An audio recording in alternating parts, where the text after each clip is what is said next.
A comissão está percorrendo 10 cidades estratégicas do Paraná para ouvir a sociedade sobre os contratos de pedágios implantados em rodovias do estado. Aliás, já levantou uma série de problemas, como os baixos investimentos promovidos pelas concessionárias. De 2001 a 2012, aumentou 87% o número de veículos que transitaram nas praças de pedágio. Então houve sim um aumento de receita acima do esperado quando das concessões. Então eu acho que esse excesso de receita tem que ser reinvestido nas rodovias ou quem sabe na redução do preço do pedágio. Eles investiram menos de 20% nas rodovias do Paraná, chegando a 16%.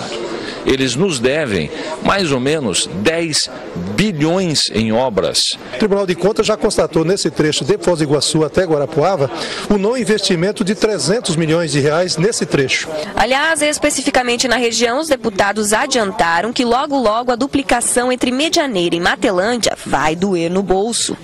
8% a mais, por incrível que pareça, não só neste trecho, do trecho de Guarapuava até Foz do Iguaçu. Vai significar por ano 30 milhões a mais de arrecadação só por causa deste trecho de 14 quilômetros. Mas além de falar, a comissão ouviu.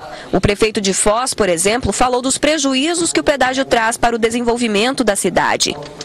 De longe temos 2 pedágios a mais que qualquer outra cidade do Paraná, tanto na vinda de insumos para serem fabricados quanto na saída de produtos.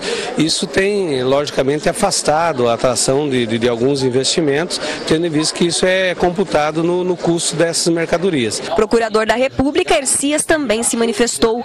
Reconheceu que judicialmente é difícil consertar os erros do passado, mas fez questão de participar da audiência pública para evitar erros futuros. Se para o passado eu não consegui eventualmente mudar alguma coisa, para o futuro é preciso que essas práticas não se repitam. Esse pedágio não pode ser pactuado neste valor. As obrigações das concessionárias têm que ser rigorosamente cumpridas. O administrador público não pode ficar trabalhando a bel prazer com essas obrigações. É preciso que dê para a sociedade uma resposta. Do ponto de vista jurídico, nós temos entraves. Aliás, as ações estão aí, a ineficácia das ações estão aí para demonstrar isso. Mas, mais do que isso, controle social. Além de evitar a repetição de erros, a comissão quer tornar público tudo que envolve os contratos de concessão de rodovias no Paraná. Este trabalho deve ser concluído em dezembro, mas há a possibilidade de prorrogação até março do ano que vem.